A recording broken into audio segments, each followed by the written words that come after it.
73. I'm your host, Blain Pudvey, and I'm joined now by my co-hosts, Matt Smith Good evening. and Trege Wilson. Hello.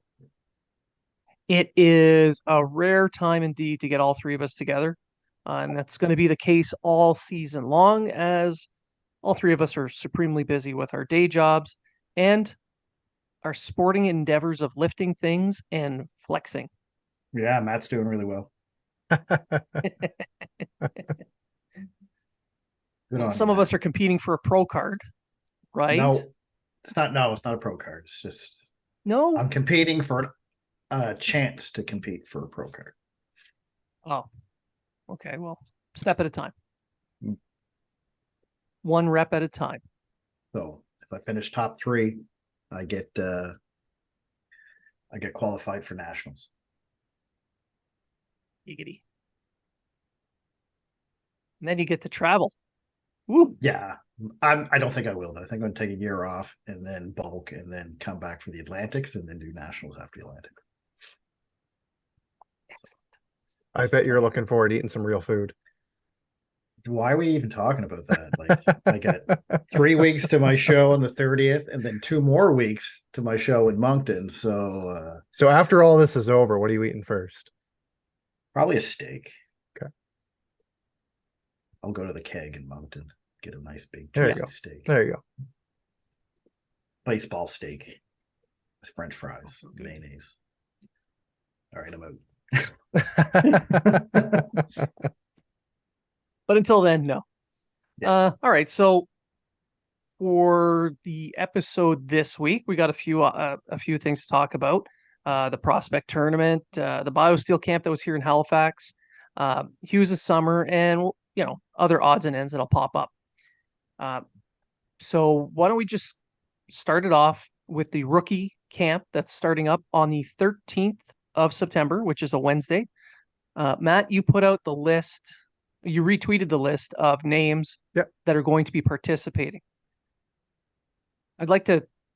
Why don't you tell us what they are, and then we'll talk about some interesting names in there. Okay, so the Canadiens rookie camp is going to begin on Wednesday with the players going to Montreal for their medicals.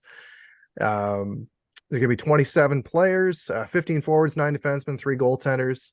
17 players are participating, were drafted by the Canadiens, including 3 that were selected by the Canadiens at the 2023 draft. And of the 27 participants, 3 were invited on a tryout. So when I look at some of the names, I kind of look at it in 2 different ways. I look at the guys that should stand out just based on their skill levels, and then I look at the guys that have some pro experience, mainly guys like Sean Farrell. I look at Jan Mysak, who seems to be like the guy's been around forever, but he's at another rookie tournament. But I get another guy with pro experience, Xavier Simoneau, who played for Laval last year, and John Parker Jones, as well as William Trudeau. I'm looking to see, are they going to be guys that can step up and be, say, difference makers at this rookie camp, or are they just going to kind of blend in? Emil Heineman being another one. I know we're going to get in and talk about him later on because I know Trege wrote an article regarding him as one of the players to watch this year. But when I look at this roster, like, I'm looking for some of these guys to take the bull by the horns and just go with it. I want to see someone that's going to really stand out. I know Heineman's talked a big game. He expects to make the Canadiens roster. Messer seems to think that he's going to jump right into the AHL, not have to go back. Owen Beck had a great season last year, and had a great camp. Another guy that could surprise, but I think a lot of eyes are going to be on David Reinbacher. 100%. They're going to be looking at Reinbacher. They're going to be looking at Logan Mailloux. And for once, I'm looking towards seeing some of these goaltenders, because for the longest time, Montreal has been drafted goaltenders. And when they run these tournaments, it hasn't been anybody that actually belongs to them. But this year they've got Dobesh and they got Quentin Miller. But they also have a third goaltender that they're inviting to this tournament, Jan Spooner, Yep. The Czech goaltender, he plays out in the West. Yep. I'm interested to see how he does because that's someone that did not get drafted again, and is an overager. They could sign him to a deal if they wanted to. Right. So it's really, really interesting to see how this works out. Dobish, um, he's clearly got the inside track for the AHL starters role with Primo still in the mix up top. Yeah. But he's gonna be platooning with Primo, right? Yeah. Quentin Miller was a backup in Quebec City, who's going to be the starter this year. Correct. So I agree. Be Yeah. really interesting to see how he does. But I'm looking. Spunner, I can't. Not sure how to pronounce his I know what name. you mean. I know what you mean. But like in a nutshell, Uh, I'm looking at this roster and I'm looking at someone that's going to just run with this. And as I looked at, yeah. this is a great opportunity for somebody to really stand out. And last year, for me, it was Arbor Jacki, right? He was a killer every time he was on the ice, and he brought that energy right into a main training camp. He made the team, and he had a year with the Canadiens, and now he's a fan favorite, not just for and like he's all over the Canadian social media. They're promoting the hell out of this guy, right? I'm looking Mm. for a similar story here. And if I was to be someone that would pick a player that I think that's going to really stand out at this tournament, it's Emil Heineman. Yeah. Yeah, I can see that. For me though, it's Owen Beck. I think Owen Beck's going to be the one that's really going to stick out like a sore thumb in this group. You watch a couple of the preseason games he's had already with Peterborough. He had one in Sudbury just recently, and he was all over the place. He was flying through from one zone to the next with full control. He had full control of the game, and that's a progression that I wanted to see. Now I don't expect him to stay after camp. I think he's going back to junior, but I really, really do think that Owen Beck's going to have one hell of a tournament. Treg? Oh, okay. The guys, I mean, everyone, you're absolutely right, Matt. Everyone's going to be looking at David Reinbacher to see how well he does. Everyone's going to look at Logan Mailloux to see how well he adjusts to the to semi-pro level. Emil Heineman is a guy I'm really going to watch, and I'm going to get into him a little bit later when we talk later about it. But I'm going to be looking at Joshua Waugh and Sean Farrell only because I think these guys, this is the time for them guys to step it up and show that they belong at least in Laval. You know what I mean? Like they're not just belong in Laval, but top 6 players in Laval when they get there. I mean, you have guys, like the guys you all mentioned, Jaden Struble, John Parker, all these guys who've already played in Laval. I'm not really going to be looking at those guys because they're going to be in Laval anyway, regardless of whether they play bad or play well. The only thing that might happen is if they get too many and they don't play that well, they'll get dropped to the ECHL, but I doubt it. I don't see those guys, maybe John Parker Jones, but anyone else, I don't really see them. They're there. So I'm not really too concerned about them. A guy that I'm interested to is Ty Smilinac. Yeah, they picked up with the Sherratt trade. Yeah, and he foregoed the rest of his university. He didn't finish his university. He's going to come in and play, so he's really going to work hard to get that pro contract, at least a 2-way deal in Laval. When I say 2-way deal, I mean Laval ECHL, not Laval Montreal. Yeah. And so I think he's going to be one of those guys that's really going to go out and give it his all. I think Philip Massar has something to prove because I don't think people are very high on him. And I think that he's a little bit underrated by some people. He did have a okay season there in Kitchener, but playing one of the worst teams in the league. He was correct, and he was still a point per game player when he played down there. But again, Blain, Owen Beck, I think. Again, I'm going to get into him a little later, but I mean, Owen Beck is make or break. So he's either going to be Montreal or the OHL. However, at the end of this season, he's going to be in Laval. And at the end of his OHL season, he'll be in Laval. or Montreal, depending on where, because it should only be about a handful of games left. But so I'm kind of looking at the new guys. I'd like to see where they go, how they play, especially Farrell and Wall. I just want to see. I want to see if they're going to be legit prospects for us, because let's be honest, fans do kind of overhype some prospects, and Montreal fans are no different. Uh, these guys have had success, tremendous success at every level they played at so far. And if they can keep it up, they're diamonds in the rough. Like Joshua was what, a 5th-round pick? He was 5th-round pick. Yeah. So I mean, It took a while for him to get going. Like for a guy that was the first overall pick in the Q draft, and it didn't work out with the team that drafted him. But as soon as he moved on and went to Sherbrooke, like he was a whole new player. And we saw how he was in the World Juniors this year, playing with a guy like Bedard. And like, yes, Connor Bedard can do it all. He went number 1 for a reason. However, he had a very good supporting cast, and one of those guys was Joshua Roy. Yeah, and Sean Farrell's another 4th-round pick. So you're looking at 2 guys, and Jacob Dubbs, a 5th-round, or how do you say his name? Dobish. Jacob Dobish, friend of the show, Jakob Dobish. He's a 5th-round pick. I mean, he's a goalie, so I don't really look at round, for goalies, because they usually get picked later anyway. But yeah, there's just so many I want to look at. Like, this is the first rookie camp where I'm sitting there going, okay, I got to see this guy, this guy, this guy, this guy, this guy, this guy, and this guy.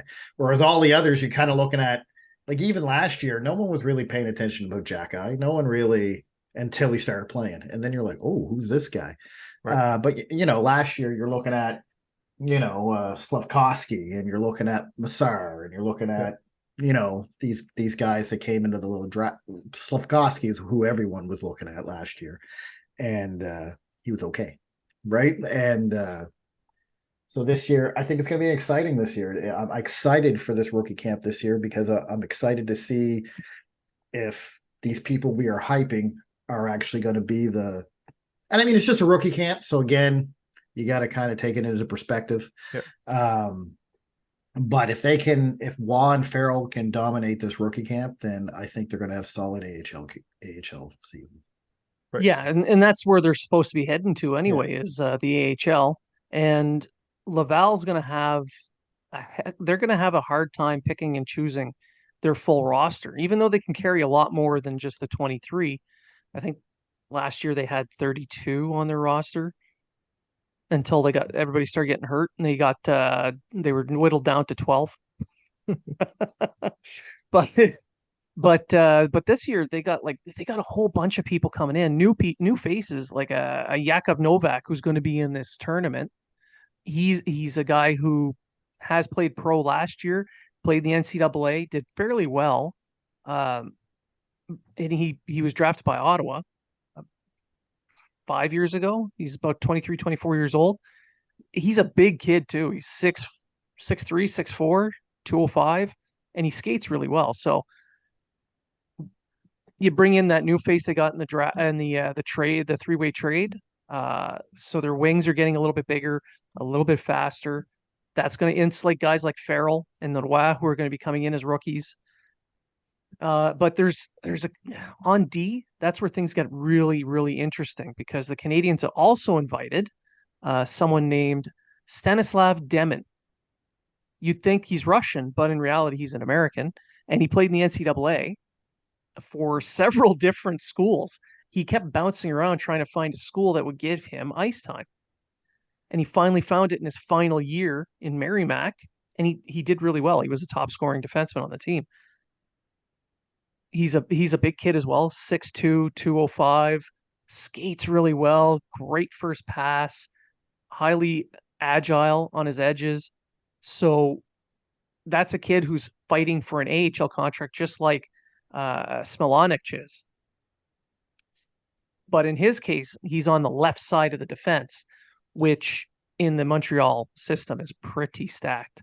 So if he does impress in this tournament, I would see him more likely in Trois-Rivières than I would in Laval. It's like you're bringing up big guys. We talked about the goaltending. Jan Spunner. He's 6'3", 185 at 19. Yeah. And if you don't know about it, played for the Portland Winterhawks last year. He was their number one goalie, went 17-7-2, 9 games in the playoffs. 908 save percentage, which is just okay. It's But junior, so that's it's with a grain of junior. salt too. Yeah, that's with a grain of salt. And then he played a little bit in the Czech International, but he comes over from HC Olomouc in the Czech League, the under 20 Yeah. Czech League, where he was again 22-8, 911 save percentage. Like this kid has something to him. He went undrafted. But he's another guy that could come in now that Kevin Poulin's retired. I think Jakub Dobish has the inside track to Laval. Yeah. You can see, I could see this guy going again, another guy who could sign a 2-way contract with Laval to play in the ECHL and with Verbetic, and then go from there. I think Verbetic might challenge Dobish for the. I'm going to put backup in quotations because I think Dobish could actually take the number one job from Primo, especially if Primo is just mediocre like he was last year. But he could, I think Verbetic could challenge it, but I don't think he has what it takes to. And I think Dobic is higher on the pecking order for the Canadiens to move to the NHL than Verbetic is. Yeah, he definitely is. Yeah.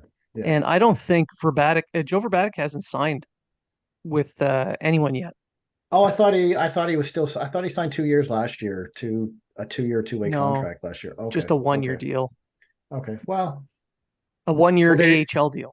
Well, there you go. You got Jan because I don't know who they have in the ECHL. Then if they don't have Verbetic, Desjardins.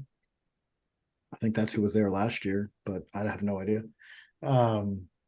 So mate, there you go. And then Jan Spunner he's just playing for a contract, really. I think that's what they're looking for because when they signed for Verbatic, he was a 19-year-old goaltender and he met certain requirements. And I'm pretty sure Jan Spunar fits those same requirements. So if he has a good showing, they could sign him to a 2-way AHL deal, and he'd be the starter in Trois-Rivières, just like Verbatic was. Now Quentin Miller's the interesting one for me because really, as a backup, he didn't really play much. He only played 20 games. He only had 1 year in the queue. I mean, 211 goals against average, 14-4, but I mean, he played with the best team in the Quebec League. He did, yeah. But when I saw him play live, he played a couple of games that I got to see live, and he was very, very well positioned. He tracked the puck extremely well. He was able to square up to the puck well. His rebound control was pretty good.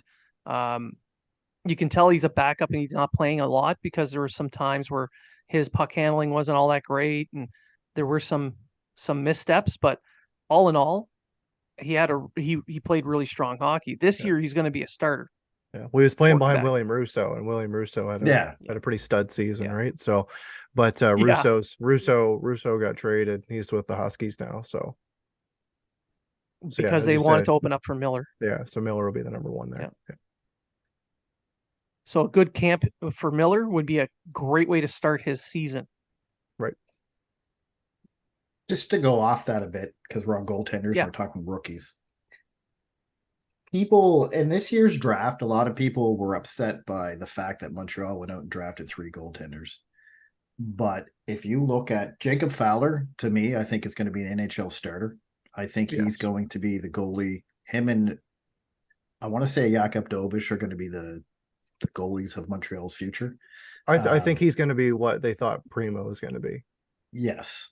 And that Yevgeny Volikin is killing it in the MHL right now to start the season. Like he's, I think, allowed 3 goals.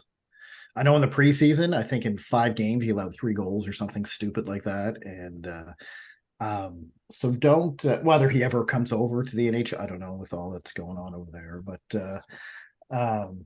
don't, I think people were too quick to judge the way they draft. And if you really look at it, their goaltending depth is next to 0. after Montembeault and Allen, and Montembeault's only signed for this year, and Allen's only signed until the end of next year. It's primo. Yeah, it really, but really, it is really the time for one of these prospects to like be like, look at me, Yeah, because all you it need to should do, be primo, but I yeah, don't think it's going to be. I don't think right, primo is going to be the goalie everyone thought he was going to be. He could be another Montembeault. He could take bloom them a lot late. to blossom. Yeah, But I think people got to start looking at Jacob Fowler, uh, um, Dobish. Dobish, and don't sit on this Vulcan guy. Quentin Miller still. Vulcan, I yeah. the book's still out on him because I want to see him play a full season in the queue as the number one before I make Mhm. any decisions. But But he's an interesting kid to follow this year. he was an interesting draft pick based on the fact Yeah. there was just so little. He played 20 games as a backup, so but he played well, 14-4, 911 save percentage. So you can't really, can't really complain about that. Well, you can. People will. Yeah. I mean, Naturally. in the ECHL, you're probably going to see Emmett Croteau. I forgot about him, or Croteau. No, he's in Yeah. the NCAA. No, oh yeah, he is. Never mind, forget it. And then they have got that Strauss man fella as well that they signed. Oh, that's right. Yes, they signed Right, a so they have veteran in him as well. Straussman. Yeah, Yeah, good They call. should have. I They should have that one slipped drafted by me. that. What was his huge balls? What was his name? Sack me off or whatever his name was. he got picked. He got picked before. Yeah, should have been a first overall pick. Should have. That was Matt's call. Yeah. Yeah. Chicago lost This out on kid's a that one. stud. Chicago lost out on that one. Yeah. Now, speaking of losing out in Chicago, the Biosteel Camp happened here in Halifax, and it's a questionable pick at number one. Connor Bedard. I mean, I don't know many Fourth, other teams that would have picked him. I mean, fourth come on, liner. Fourth liner. at best, At fourth best. liner It's too small. in the Hall of Fame. Um, Too small. too small. No, this kid is something. Watching him and Connor McDavid teeing each other up for one timers. I know it's just a skate around. They're just doing like little pickup small area games and stuff, but oh my God, those two are just it's like melt in your mouth, butter, talent, just oozing everywhere. It was So amazing to watch. should have went to Edmonton, is what you're saying. Or is McDavid soon going to join Chicago? Ooh. No, wait, no, he's going to Toronto because he's from there, and everybody from Toronto goes back. True. Truth. No, but the Biosteel camp was really interesting to watch. There were a lot of really good, really big names that were there, and while they were only getting their legs under them and starting to move around, you can really, really see improvement in some of the younger players that were there, such as Barron, perhaps. Justin Barron did look really, really good.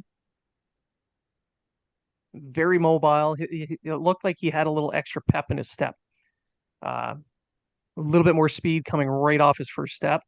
And his pivot to go to his reverse didn't have that little hop. Like when he was going forward and he had to turn to reverse and D up on someone, he would have a little hop and that would slow him down. There was no hop this time. I think Barron. I think it's his position to lose in the NHL right now. I I don't think you're going to see a camp like he had last year. No, Because he had a very underwhelming. Like you could see why he got sent down to Laval. Like it was visible. Made a lot of mental errors. Made a lot of, I don't know if it was nerves, but we mentioned this before, Blaine. And you said sometimes it takes him a little bit mentally to get going in his game. mm-hmm. And from what you said, from what you've seen, it seems like he's there. It seems like he's already, It does, yeah. He took that in consideration maybe in the off season, and I want to see that in a game though. I Well, don't want to see. I don't want to see that in like a a glorified all-star camp. But Matt, Right. when he got called up, he was pretty solid. Like, we have to admit, He he's pretty did. He solid did. But again, at both ends of the ice. but we've discussed this before. He's a slow starter. So if he shows up at camp or he goes to main camp and he's a slow starter and other He'll guys just go look down. better than he is, then he goes down to Laval. He's waivers exempt anyway. Again, then you give him the top amount Well, of yeah, minutes yeah, that he can, and that's what I'm saying. Like, right? but I don't see that happening with him this year. I think he learned his lesson last year. I think he, not learned his lesson, but I think he took a lesson out of last year, Right. and Yeah. and put it towards them. I think Montreal's going to have an issue with their defense this year on who's staying, because And that's a good. And you know what? For some people, it's a good thing. Oh, it's a great right? thing. There's competition there. But it's a great thing and it's not a great thing, because you can't sit one of the rookies unless you rotate them on a regular basis. So I can see Chris Weidman being waived to go to the AHL to make room. Yeah. I mean, Savard and Matheson are definitely staying. Yeah. Goalie staying. Gooley's staying. Harris is probably staying. Yep. I don't see Jack Eye being sent down to the minors, because especially with the way that division has gotten tougher. Right. And then Kovacevic was probably your most well-rounded defenseman out of the whole team. Oh yeah. So then you add Barron, so now you're up to what, 8 defensemen?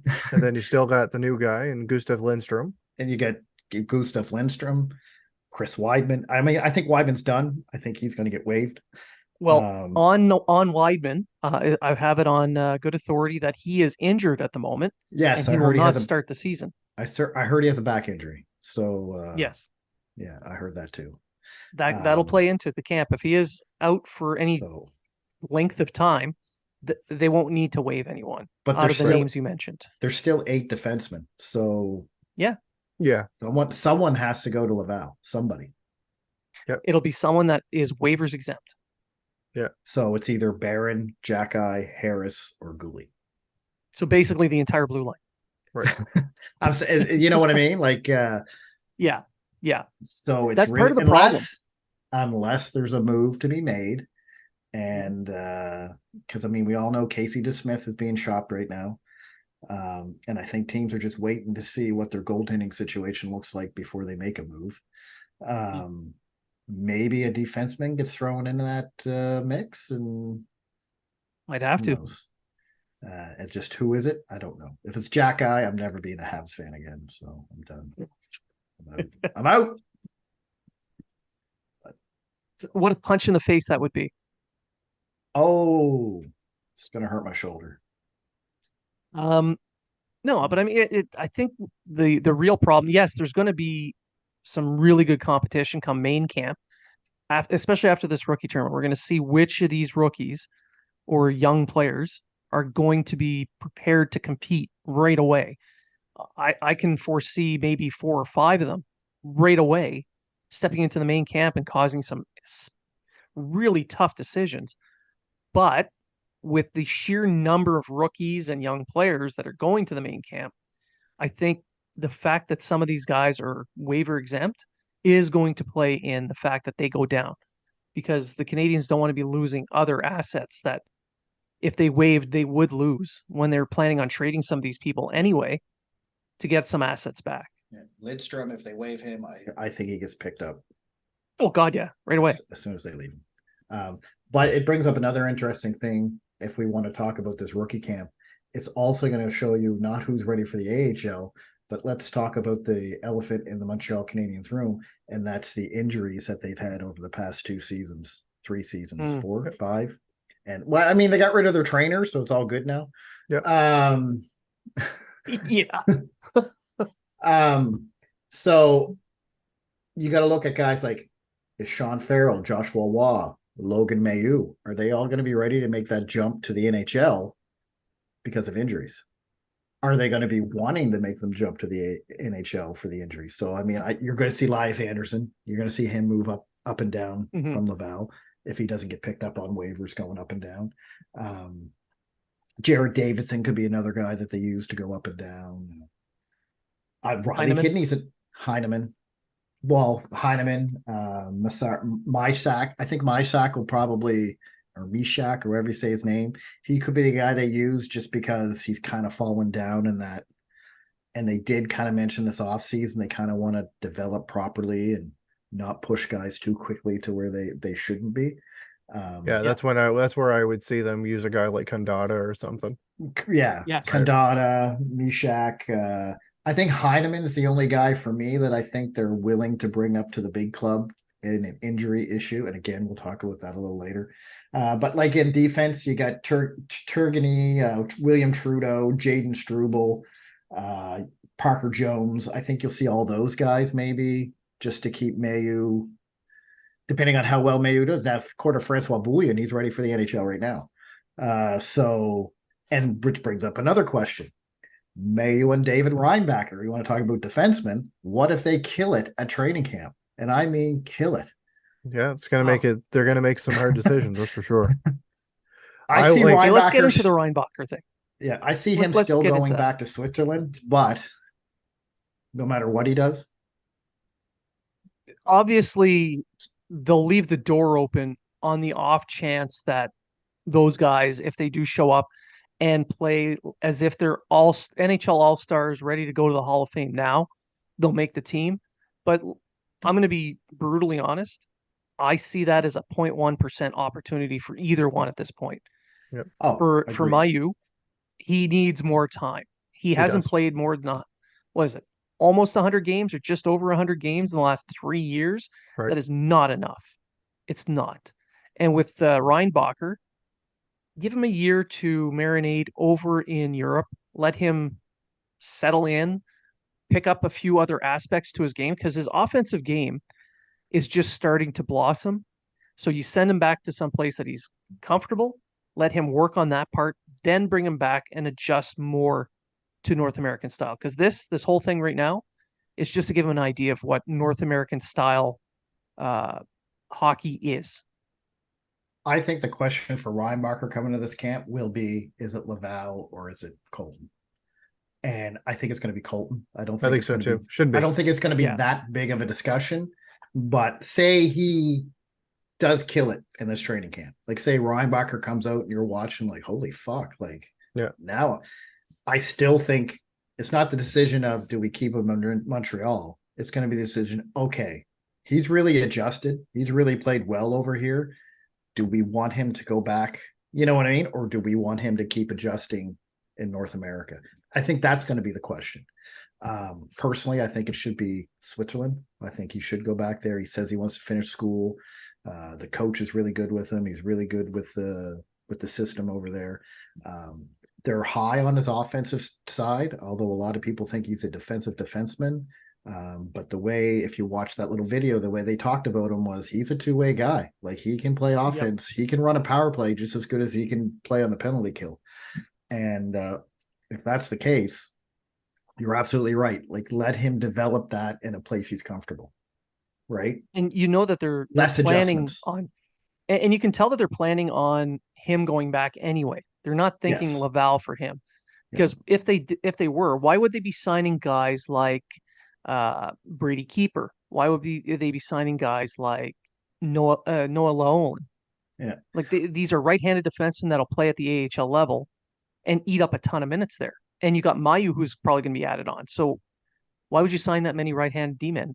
I'm just saying if Reinbacher really kills it here, like, you know what I mean? Yeah. Like when you see a player, when I say really kill it, you see a rookie really kill it, you're like, holy, he should be on the team. Yeah, you know what I mean? It needs to be, but it needs to be more than the rookie camp. It needs to be the training camp, the main camp and everything. Right? Like rookie camp to me, I don't care if you kill it on that, because if you're not killing it in the main camp or the whatever, if he comes and he turns heads, it's going to have to be a discussion. But I do agree that the best thing for him to do is finish school and go back home.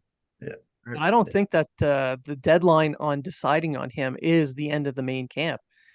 I think if he is actually doing that well, they'll give him NHL games. Reinbacher? Yeah. Well, and when his season's over in Switzerland, nothing's stopping him from coming over and playing in Montreal. Exactly. And I think that's what's going to happen. I think he's going to finish his year in Switzerland.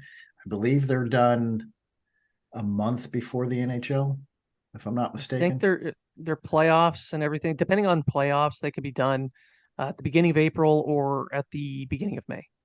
Right. So he still can get 10, maybe 15 games in with the Canadiens if he comes over. Maybe. Even as 4 or 5. Yeah. And I think that's what'll happen. I think that's what's going to happen with Owen Beck. I think that's what's going to happen with I think Mayu may see more time with injuries and stuff. You might see him depending on how well he plays in the AHL, but yeah. Riley Kidney's a guy we haven't talked about either. I think he's a guy we should keep an eye on in this You camp as can't well. sleep on him. You He's can't. extremely talented. He's Yeah. so offensively gifted. You Yeah. can't really sleep on him. He's a sneaky good player. He is. The only downside for him really is his size. Yeah. So he's Jake Evans. He's going to get a concussion. That's what you're telling us.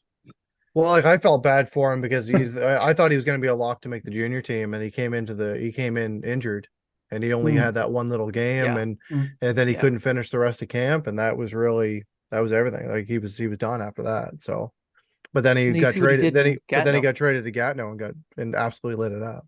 So Oh yeah. Now, Kidney has put on some weight this summer. Last year, I think he was like 170 something pounds. He looks like he's a little bit more than 6 foot now. I think he might be almost 6'1", somewhere in there, like 6.5 to 6'1", and it looks like he's put on a good 5 to 10 pounds.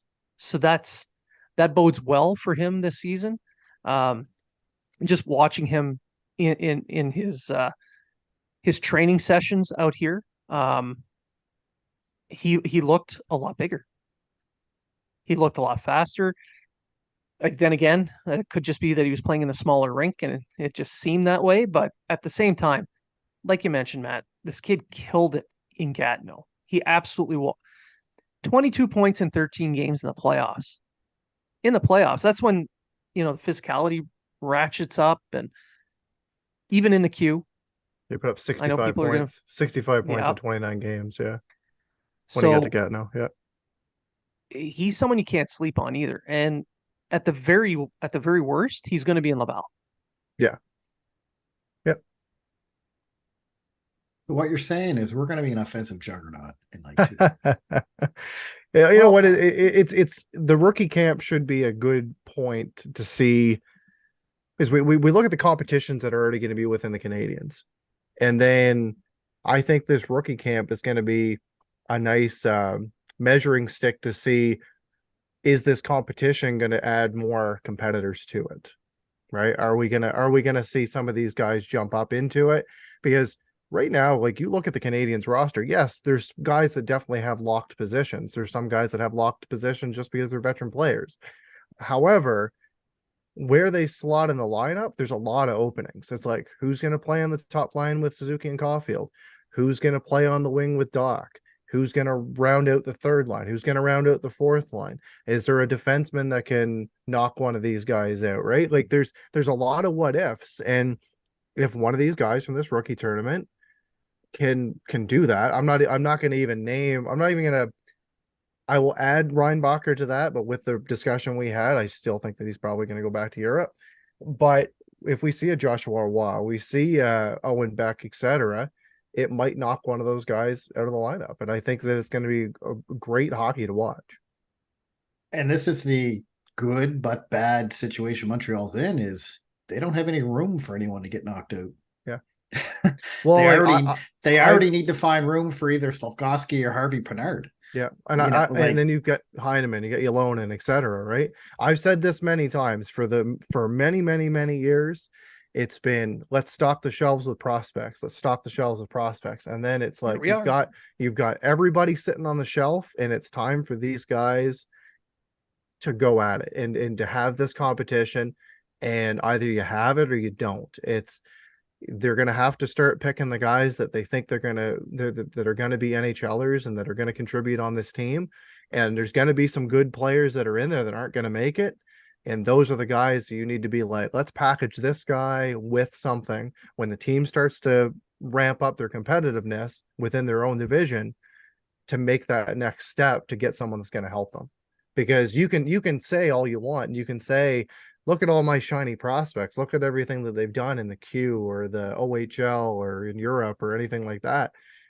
Well, they never end up doing anything for your NHL franchise, or you can't turn them into anything. They were just another good junior player. Well, But this is Matt, where they're getting to the development side. they They're don't going to have any have to, superstars. yeah, they're not going to have superstars. You're right. They're not. But the depth of the prospect pool is immense. They've got a bunch of players that could be second, third liner, second, third liner, second, third liner, uh, number two, number three D man. Like they've got at least 30 guys that you can list off the top of your head that could fit some kind of NHL role. Now it's up to the development team to actually get some of these guys there. And like you said, Matt, use the rest to help fill in the openings on the NHL roster, but with trades. Yeah, it's the Canadiens have done well so far in, I'm not gonna say necessarily say poaching the talent that's dropped off from other teams, but they've been strategic with the guys that they've picked up in Newhook, in Doc, etc. Right? But the thing is, like, if we can see some of those players that on their side of it say, this guy's going to be a good player, but is he going to be this for us? Maybe we can dangle him to another team and it's going to turn into this player for them, and and make that profit. Or at least convince another team that he could be that player. Yes. For you. Yes. But the thing with Montreal, and the only reason that I bring up the superstars is because I'm kind of mocking some people that go on, yeah, we got all these prospects, but none are superstars. Yes, it's good to have a superstar in your team. I'm sorry, but I'm going to mention one, Cole Caulfield. However, if you don't have depth, I'm talking to you, the Edmonton Oilers and Toronto Maple Leafs, you're not winning. You're not winning. You know what I mean? Like, superstars in Toronto didn't win. Superstars in Edmonton haven't won, right? Tampa Bay superstars won. Why did they win? Because they had depth. They had second, third, and fourth liners that could step up and do what they needed to do, right? Vegas had depth all through their lineup. That's why they won the Stanley Cup. Montreal has a shit ton of depth. And when you sit there and say they have no superstars, I think Cole Caulfield is going to be a superstar. I think Lane Hudson has potential to become a superstar. True. Nick Suzuki, he keeps taking the steps. Nick Suzuki. I think Nick Reinbacher. Like, oh yeah, I know he's not Michkov, and they're going to compare them. But how do you compare an offensive player with a defensive player? And let me bring this up. All right, so Michkov scores 100 points. Okay, we all know Michkov's terrible at defense. He's the Phil Kessel of the KHL, if he ever plays, right? So he gets his 100 points, but he's also on the ice he has a GF of 120 and a GA of 100, right? So he's a plus 20. Okay. And the GFX, I guess. I'm doing just quick math on this analytic bullshit. It's probably not correct. Someone will say you're an idiot. But but if you look at Reinbacher, so say he's on for 80 goals for, and 60 goals against, he's also a 20. You know what I mean? Like, if you narrow it down, they were on the ice. They both helped their team gain 20 goals. But did he Michigan any of those goals? Did he Michigan any of those goals, though? But to jump on that point, yeah, like the numbers you used, you said 100 goals against for Michkov and 60 goals against for Reinbacher. And if you follow that, yeah, he's not as offensively gifted, clearly, but he's on the ice much more because he's going to be as a defenseman, he has more ice time. So if he's on the ice twice as much as Michkov, which is a very high possibility, and he lets in half as many goals, but provides nearly as many goals, the impact that he brings to the team is enormously outstripped over Michkov. Or Michkov's going to look good. He's going to look fancy. He's going to get the 100 points. Yeah. I was going to say, oh, look at him. But in the end, is the team that much better because he scored his 100 points, or what? Like, and I'm not saying plus minus. I'm not looking, because I think plus minus is a terrible stat. I'm talking about actual XGF, I guess, is what I'm talking about when you really break it down, right? That's the only way you compare an offensive guy with a defensive guy, because you can't compare them. Reinbacher's not going to score 100 points. Sorry, but he's not. But if he prevents 100 goals from going in, isn't that the same thing? If he's on the ice and he's on the ice, and the reason he's on the ice is because those other teams don't score because he's the reason on the ice, it's kind of the same thing, right? You can't win a game if you get scored on, right? Score more than the other guy. I mean, at least Reinbacher's going to be able to play this year. I don't know about Michkov. Well, every team needs a star type player, someone that gets you out of your seats. But the Canadiens already have an NHL version of Michkov in Caulfield. And he can skate. And do you really want to? And do you really want a 5'8" and a 5'9" winger on a line? No. Well, I don't know. Koivu, Bure, and Petrov were a pretty solid line. I don't think. What happened in the playoffs that year? I said they were a solid line. They skated under everybody. Low bridge. But you're absolutely right. And like, people don't look at that either. Like, you have Caulfield there who's 5'8". You have Suzuki who's what, 5'11", 5'10". Yeah, he's so you bring Michkov. You bring Michkov in, who's also 5'8". And I'm not knocking Michkov. Like, he has talent. There's no two words about it. He's an offensive dynamo. But he's not that great. He's not that great of a skater, right? He's just an average skater, and he's terrible on defense and in his own end. I don't think he knows where it is. So when he gets to the NHL, if you're 5'8" and you're not a very good skater, you know what's going to happen to you? You're going to get fucking rocked. That's what's going to happen to you. Tom Wilson's going to take you out, whether you're skating or not. And, you know, it's good for Philly. I think they got a great player. I think Michkov's going to do well. I think the whole thing, what's going on with him in Russia now, is the reason a lot of teams didn't want to draft him, right?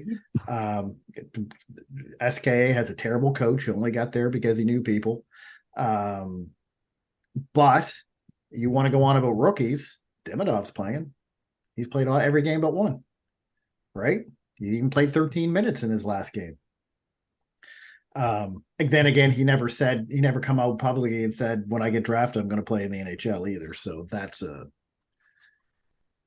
But yeah, that kind of points to the whole NHL development teams have no say whatsoever in the KHL. If there was a say, I would think that Michkov would have gone much higher.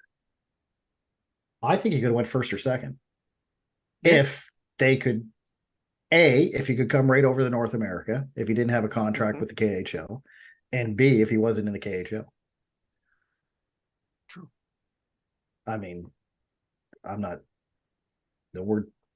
he just would have went higher. Now, we're at the point of the show where I normally ask if anyone has any final thoughts, but fuck both of you. You're not doing any dad jokes. The show's over. We're leaving now. Done deal. So we're not talking about the thing I kept saying I'll talk about later. Okay, which was the Canadiens that could steal a spot on the roster. I guess we could. Oh, you should have just thrown a dad joke in there just to fuck with them. I mean, putting your car in reverse does make you nostalgic. It takes you back.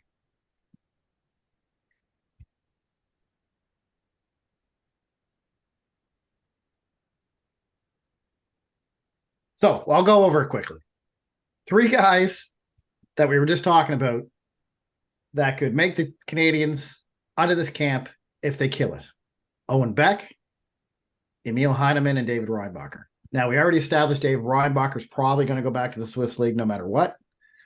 Owen Beck has 2 choices, CHL or Montreal. But if Owen Beck and in his one game in Montreal played pretty solidly, if he can play a whole camp like he did that one game, he has a chance to make, especially with the injury to Dvorak. He has at least get the 9 games in. Heineman, I think Heineman could actually steal a spot and make the team right out of camp if he plays like he did when he was in the AHL last year. I think he's almost, not want to say a sure thing, but if anyone's going to steal a spot, it's going to be him. Anyway, that's all I got to say. If he comes in and plays the way that he did when he came back to, like, when he came over from Sweden and jumped in Laval, absolutely. Yeah. The guy was absolutely on fire. He scored 7 goals in I think the 10, 11 games that he played. So, and he seems to be talking with a lot of confidence, which is what you want to see from your young players.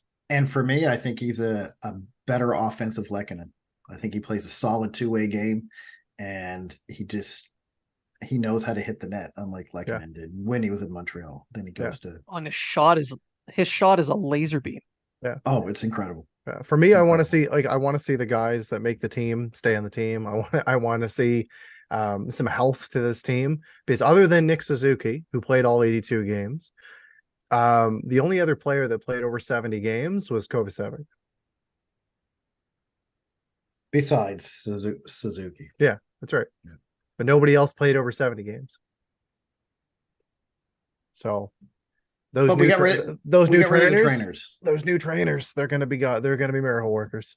Wouldn't that be something though if they went to the opposite and was the least amount of injuries in the NHL because of 2 new trainers? Yeah. I'd be like, you got to be kidding me. So the old trainers be like, are you shitting me? Really? It's everybody skating with icy hot.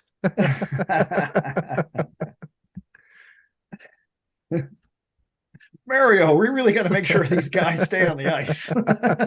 Our job really depends on it. Yeah. He broke his foot. No, he didn't. His foot is fine. Anyway. Matt, you're on mute. Blain. Okay, well, I didn't want to tell any dad jokes, so I was trying to avoid that. But on Beck, I do think he's going to go back to the CHL, and I think it's going to make a huge difference for him. You look at what happened with Suzuki when he went back for a second year. Now, I don't think Beck is going to stay with Peterborough for the whole season, but at the very least, we're going to see his game evolve a little bit more, because the offensive side of the game is just starting to come for him. Yeah, I think, but I'm just saying, I think Owen Beck, he could get his 9 games in Montreal. Like I say, there's an area to Dvorak. They could put him in there and say, hey, let's see what you can do, and then go to the OHL. He's going to be one of those guys I think you see at the end of the season playing in Montreal. Same with Reinbacher. I think you're going to see him at the end of the season. Yeah. A lot of people were calling Owen Beck a poor man Shane Wright. Yeah. Well, right. So and right now Beck is kind of started to. So here's my question though about Shane Wright, especially with this whole thing about him mightn't be able to get a waiver or exemption to play in the AHL. How does that work? Because he was in one of those elite players. What's I forget the elite term. Player status.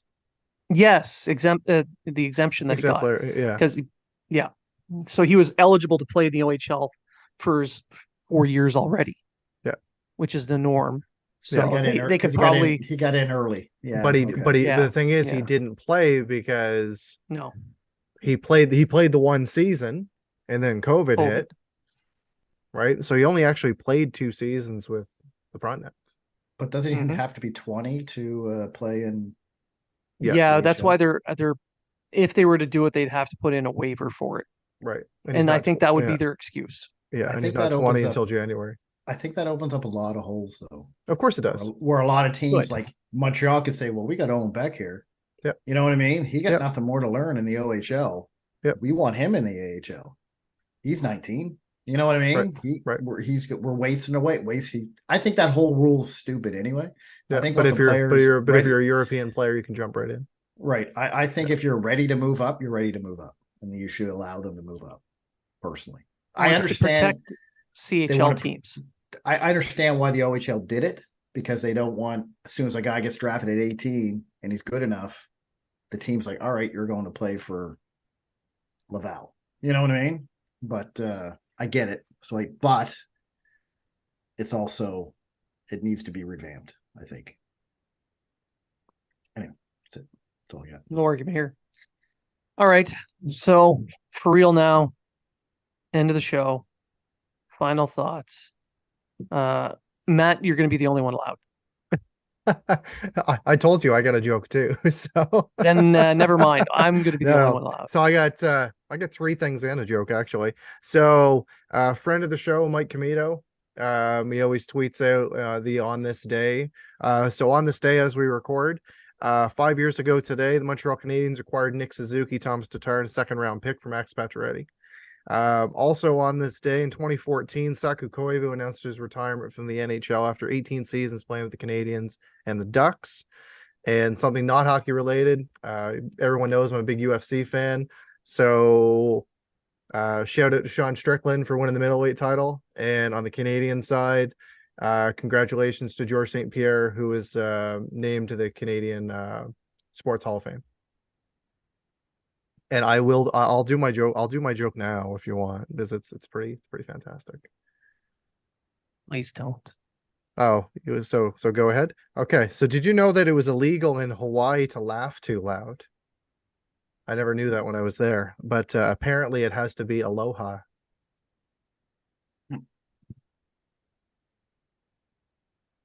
Boo. What do you call a sleeping bull? A bulldozer.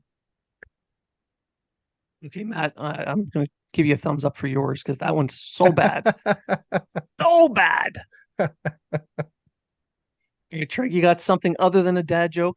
I do. I want to say congratulations to my good buddy Rowan Humble, who got his IFBB Pro card.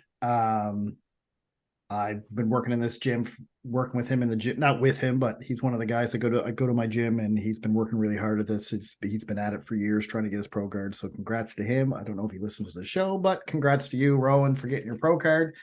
Other than that, if you're in Nova Scotia and you want to go see a good bodybuilding show, the Nova Scotia Open is on September 30th at the Spats Theater in Halifax. And if you want to go see the Flex Lewis show, it's in Moncton at I forget what they call it, but it's someplace in Moncton. I don't know what it's called. It's the same place last year, but I can't remember the name. Anyway. Right. And for me, I wanted to let everybody know that the Invictus Games are ongoing as we speak. They opened up today, the 9th of September, and they go until the 16th. And they're being held in Dusseldorf, Germany. So go check out the Invictus Games page for Team Canada. Give Canada your support. These are retired. Some of them are even serving CAF veterans who have some sort of disability or mental handicap from their service, and it's an important type of game. It's bringing soldiers, sailors, airmen, personnel a way to find that team spirit that they had when they were at the forces. So the ones that are now retired and out, it brings that, gives them that little bit of hope that they had, that little bit of family feel that they had when they were in, and it helps with their mental health. And there's so many things that this Invictus Games does help with. So go and check that out. Give them your support.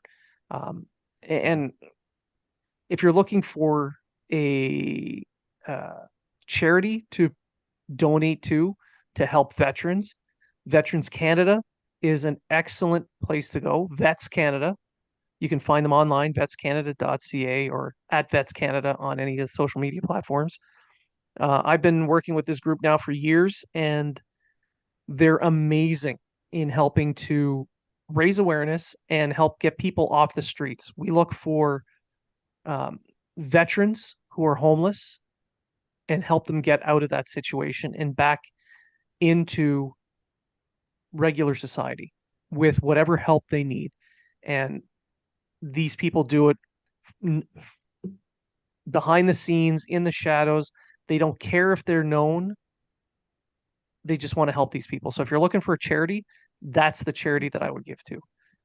So On that, that does it for this episode of Habs Unfiltered. I want to thank everyone who has listened and stuck with us all these years and has followed us to the end of the show, despite the horrible dad jokes, like just painfully bad dad jokes, especially the Hawaiian one.